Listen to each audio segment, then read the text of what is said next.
लोग telephone conversation bye वोल्सवैंका के कुछ very short questions examination point of view से जो बहुत इंपॉर्टेंट क्वेश्चन उनको डिस्कस करने जा रहे हैं। तो पहला क्वेश्चन है, give two reasons why culture why caller initially find accommodation attractive. अब क्वेश्चन पहले समझ ले कि जो ब्लैक टेनेंट है, जो किराएदार है, उसको जहाँ पे वो घर ले रहा है उसे वो जगह पसंद क्यों आ गई। उसके दो मुख्य कारण थे। The two reasons that the caller initially find the accommodation attractive is that one the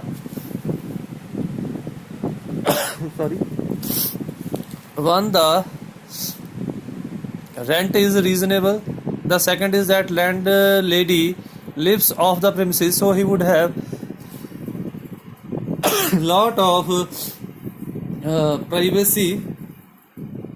So he would have lot of privacy and freedom. वो कह रहा है कि इस चीज़ के राइटर कहता है कि दो कारण है कि उसको वो जगह रहने के लिए, किराए पे रहने के लिए पसंद आई। पहली कारण तो ये था कि जो किराया था ना बहुत ज़्यादा था ना बहुत कम था, यानी कि जितना वो किराया उस दे सकता था आसानी से उतना किराया रखा गया था। दूसरा, जो मकान मालकिन थी वो दूसरे घर में रहती थी, इसीलिए उसके ऊपर किसी प्रकार की पाबंदी नहीं थी, उसकी प्राइवेसी भी थी। इसीलिए ये दो मुख्य कारण थे कि उसको पहली नज़र में ही वो जो जगह थी जहाँ पे वो शिफ्ट होने वाला था किराए के घर के लिए, वो जगह उसको बहुत ज़्यादा पसंद आ गई। Why does he thinks that he would have a wasted journey. दूसरा क्वेश्चन है, उसे ऐसा क्यों लगता था कि अगर वो गया तो उसकी जो सफ़र है वो कहीं फिजूल ना चला जाए, यानी कि कहीं पे उसको वहाँ पे जाकर दोबारा वापस ना आना पड़ जाए।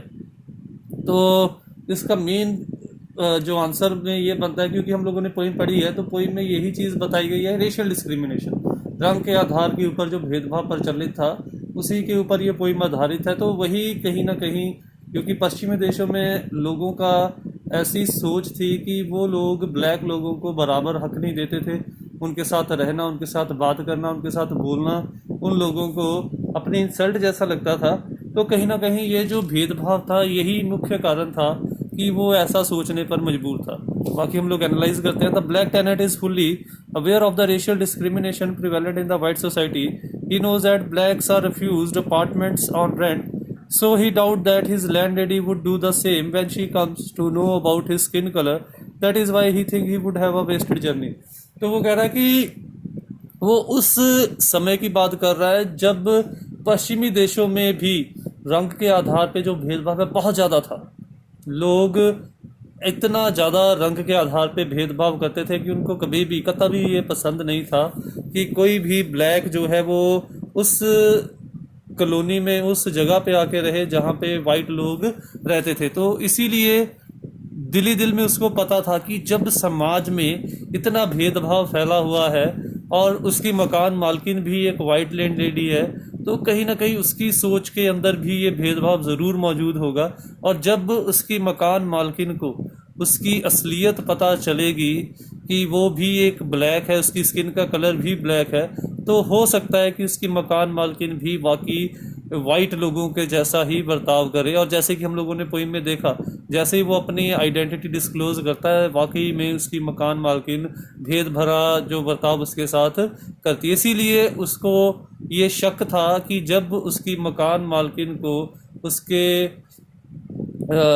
रंग की सच्चाई पता चलेगी तो फिर उसकी मकान मालकिन उसके जाने पर उसको घर में नहीं रहने देगी। इसीलिए उसे डर था कि कहीं उसका जो सफ़र है वो फिजूल में व्यर्थ ना जाए। What is the self confession. Self confession कि कौन सी ऐसी बात थी जो राइटर कबूल करता है अपने आप, और वो बात थी राइटर का अपने रंग के बारे में अपने आप मकान मालकिन को बता देना। The self confession that the tenant makes is that he himself tells her his landlady that he is an African। तो ये भी उसके करेक्टर की बहुत, ये उसकी ऑनेस्टी, उसकी लॉयल्टी दिखाता है, जी उसके करेक्टर की अच्छाई दिखाता है कि उसे पता था कि उसके रंग के आधार पे अपने रंग की आइडेंटिटी डिस्क्लोज करते ही प्रॉब्लम शुरू हो जाएगी। उसकी मकान मालकिन उसको हो सकता है इसको किराए पे घर ना रहने दे। इसके बावजूद भी वो नहीं चाहता था कि वो किसी प्रकार की बात अपनी मकान मालकिन से छुपाए। इसीलिए जो चीज़ वो मकान मालकिन के आगे अपनी मर्जी से अपने आप कबूल करता है वो यही है कि वो अपनी मकान मालकिन को अपनी असलियत बता देता है कि वो एक नीग्रो है, वो एक ब्लैक है। अगला question, what do expressions such as lipstick coated, long old road, cigarette holder pipe tell us about the social status of landlady? तो कुछ शब्द आए थे हमारी पोइम को जब हम लोग पढ़ रहे थे लैंडलेडी के लिए, तो वो शब्द किस चीज़ का प्रतीक थे?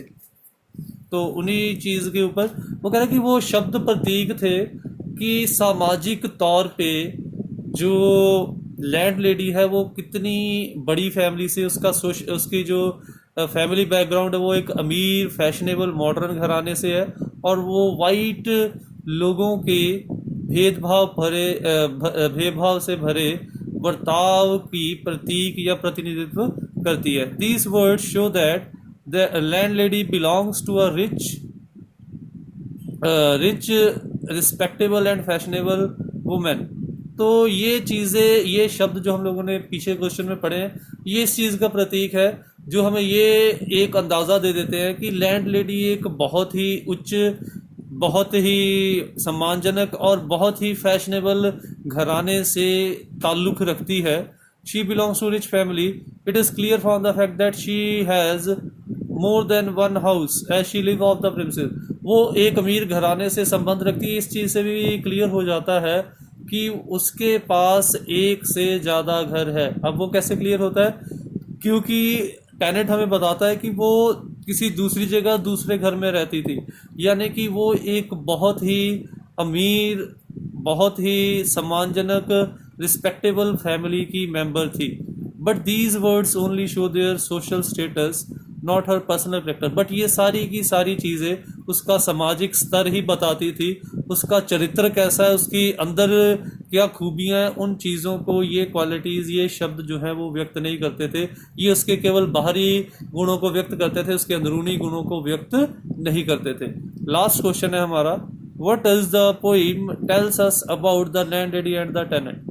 तो पोइम जो है वो लैंडलेडी और टेनेंट के बारे में हमें क्या बताता है? पोइम में हम लोगों ने पढ़ा है कि जो लैंड लेडी है वो वाइट लोगों का या फिर उन सभी लोगों का प्रतिनिधित्व करती है जो दूसरों के साथ किसी ना किसी प्रकार का भेदभाव करते हैं, जरूरी रंग के आधार पे।